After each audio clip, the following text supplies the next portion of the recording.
I may make some mistakes, so forgive me from the beginning. Good afternoon, ladies and gentlemen, members of the media, our friends, our family, and any gate crashers, if there are any. I want to start by thanking all of you all from the bottom of my heart for being here today, because today is a very, very big day for all of us. In case someone was not paying attention, Shaheen Bhatt has written her first book.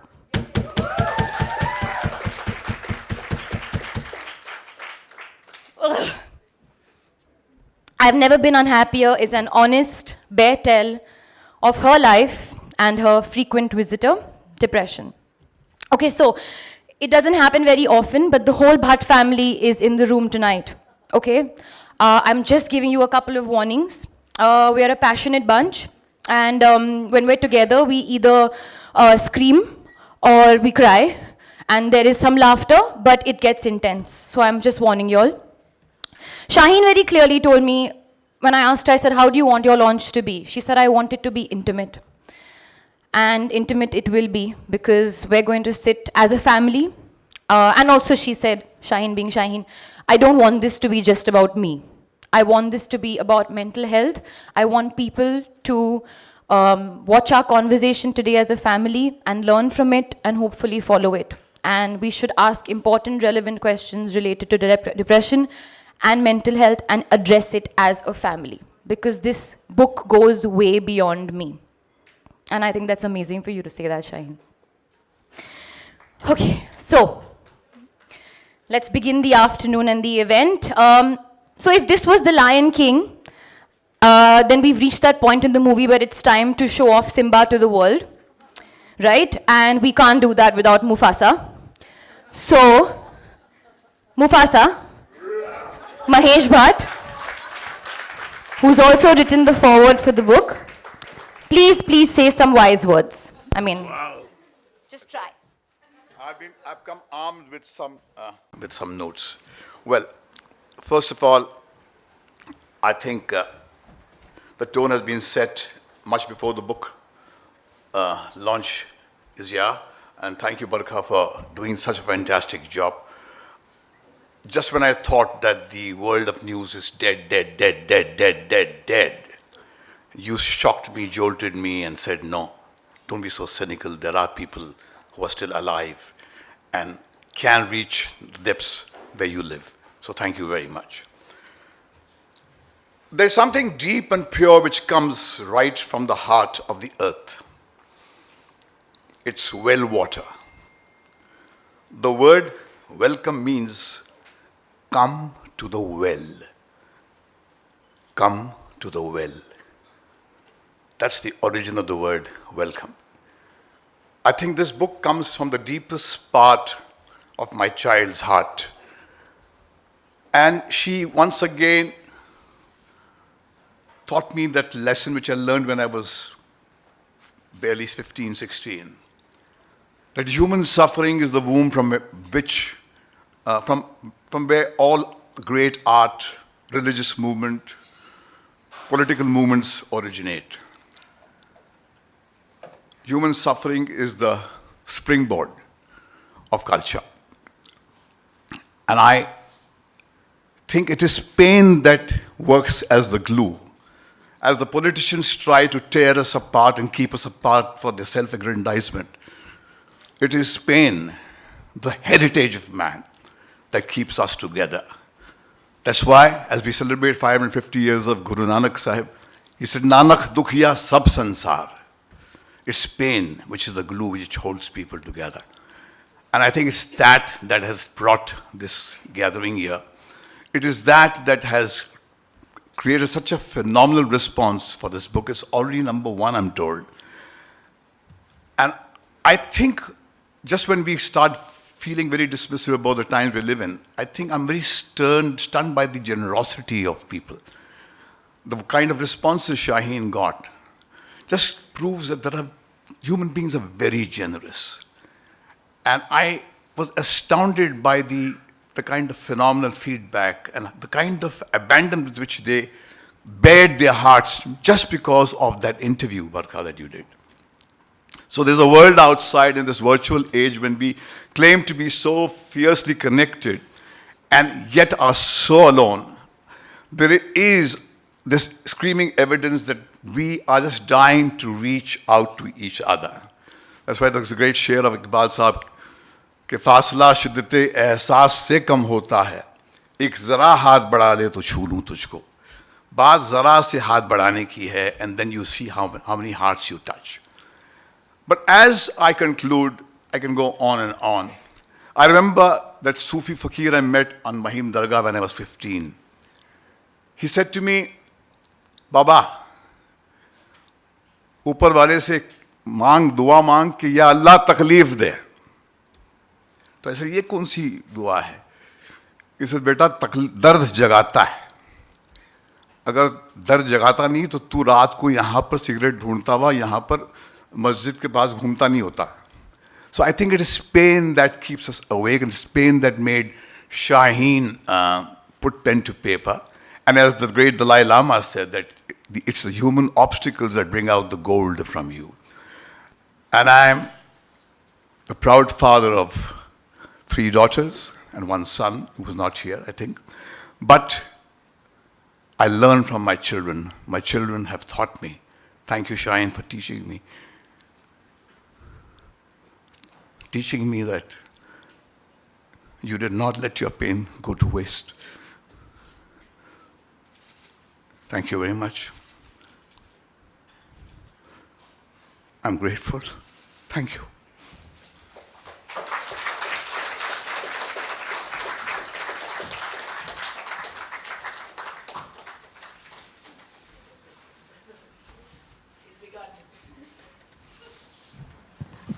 Okay, like I said, I've got my box of tissues with me, Papa.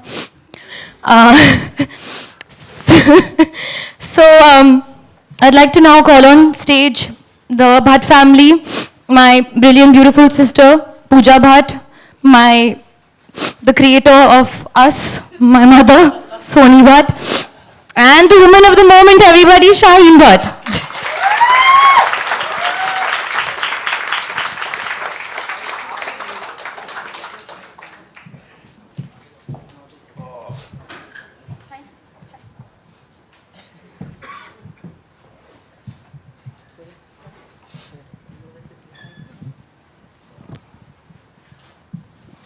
Okay, so what we're going to do is, of course, Shaheen has said a lot about it, but what I find extremely, extremely personal, that she has actually included excerpts from her diary, right since the time she was 13 to now.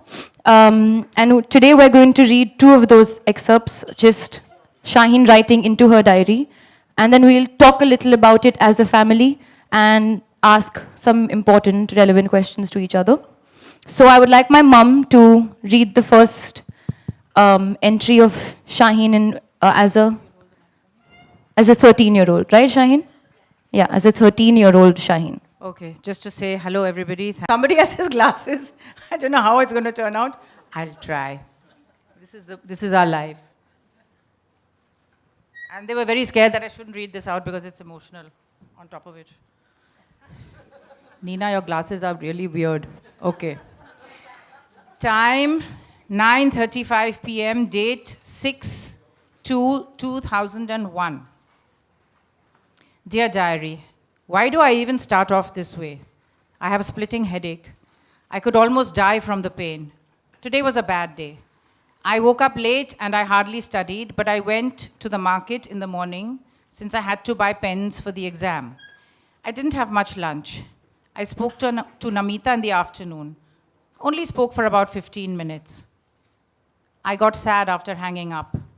In brackets, yep, again. I've got a lot on my mind these days. I feel isolated and separated from the world. No one sees me. I'm constantly at war with myself.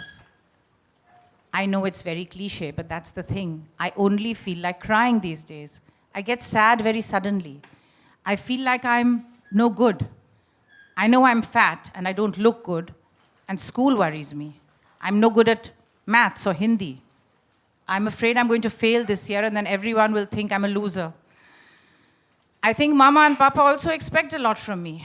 They keep telling me how bright I am and how I will do well. What if I don't live up to their expectations? I think of Allia and how good she is at everything she tries. She can make them proud. I can't. I'm not good enough. I'm not good at anything. I'm a loser and I don't like it. I wish life wasn't so hard. Is that it? Yeah.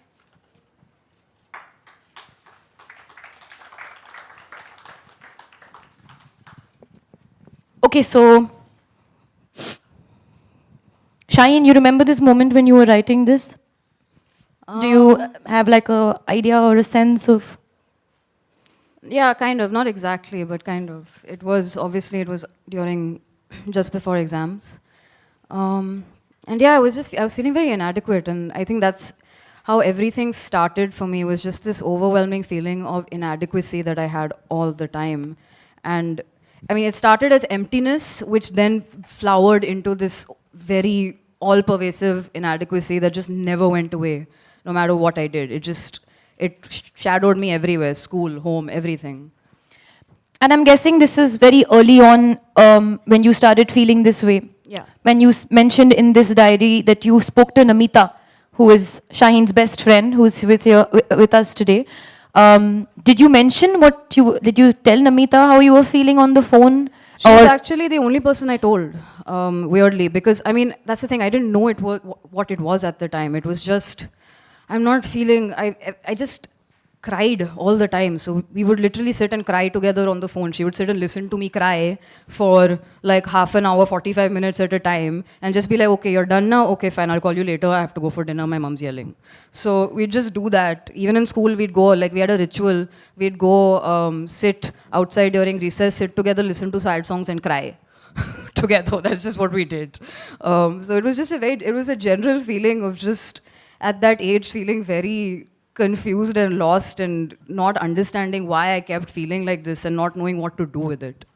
So I have memories of you as when I was younger, the kind of person you were when we were kids, and suddenly something started changing. But I want to ask Mama, when did you notice, do you remember that time where you felt something was different? Did you think that she was just behaving maybe like a brat? Because I remember you used to come back home, used to try to wake her up in the morning and throw water on her face because she would refuse to go to school. And you would think, college or whatever. So that, I mean, as a parent, you're also trying to make sure that your child is not, just being whatever, is like lying to you or something. When did you start noticing that there was some change? I think this is the whole problem with this illness. It is so difficult to catch.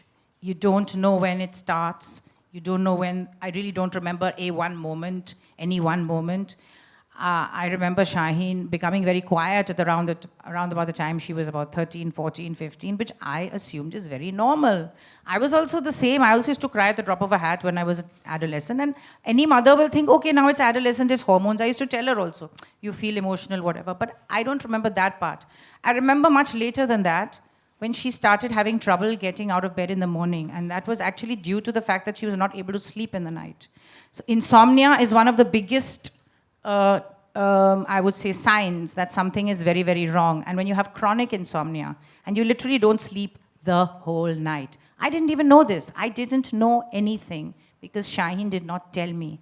And this is something I want to say to everybody out there. Please, when you're suffering from something like this or you feel something's not right, please talk to your parents about it. And I want to tell parents also that they need to provide an environment wherein kids feel they can talk to their parents and not.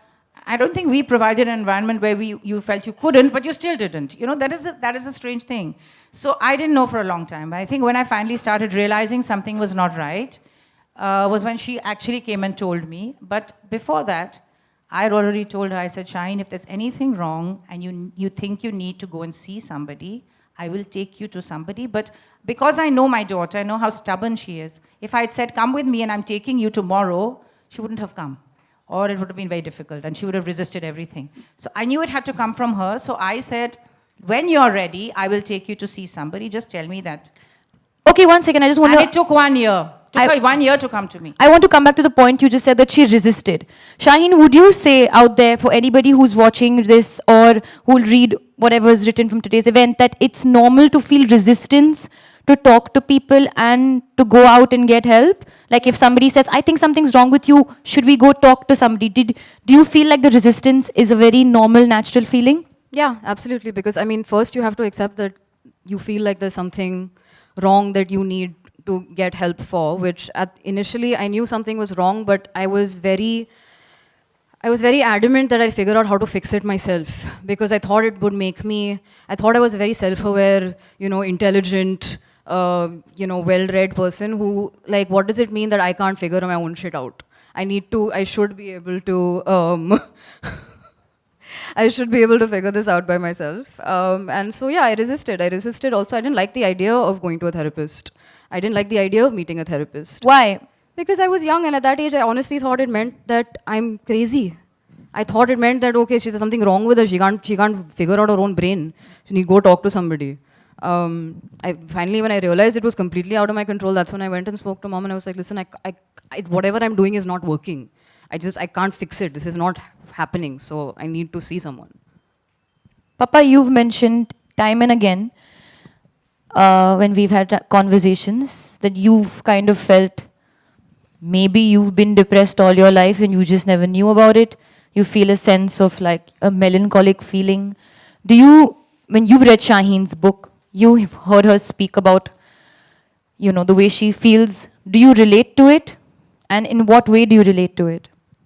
I think when Shaheen, in 2007, when UG Krishnamurti was dying and I came back for the first time before I went back, I read out to her a very intense piece of what I felt with him because I was certain that he was going away.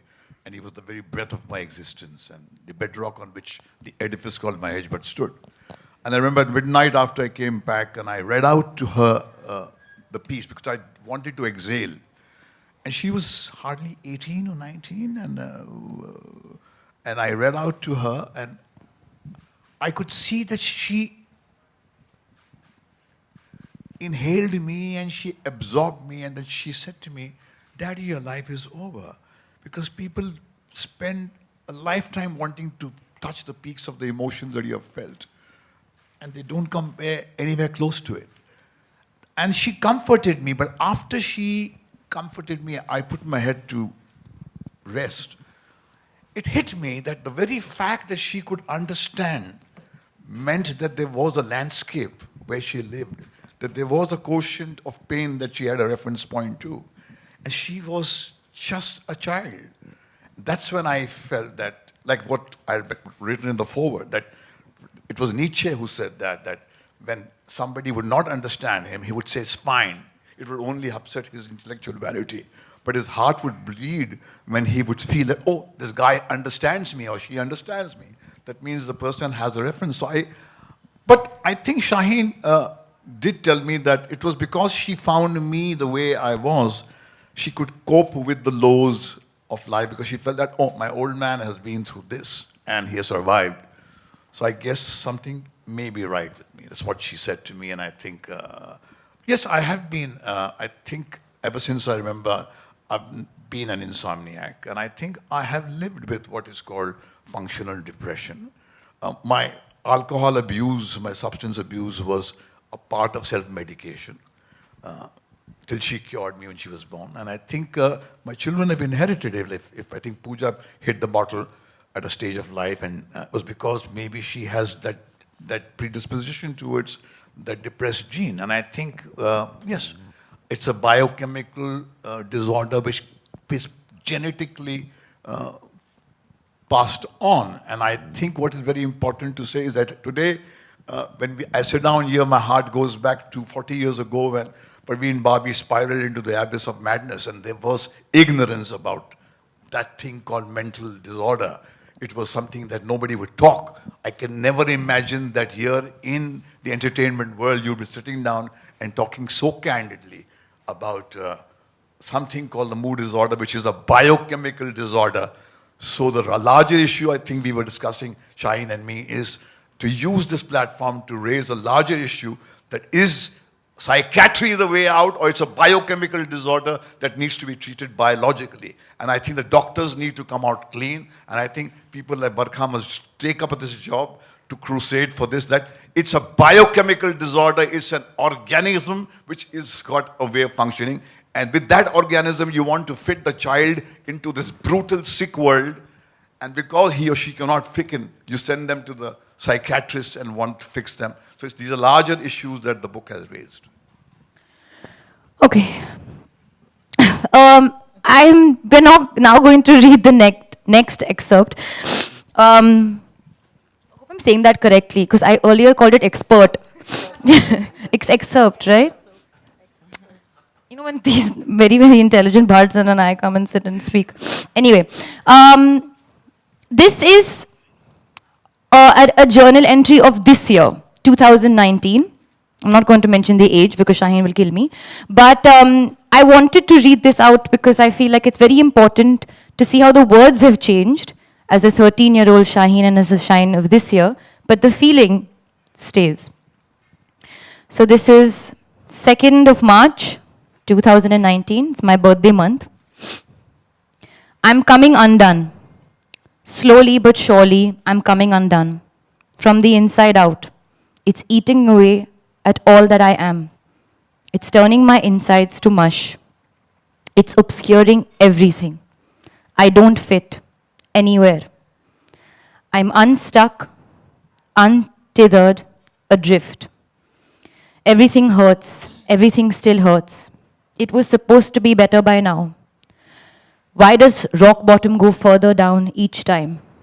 Why does the worst always get worse? How am I here, no better off than I was at 13?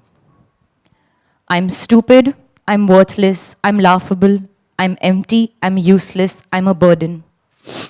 I'm a waste of space, I'm unlovable, I'm selfish, I'm awful. I should not exist. Just some thoughts.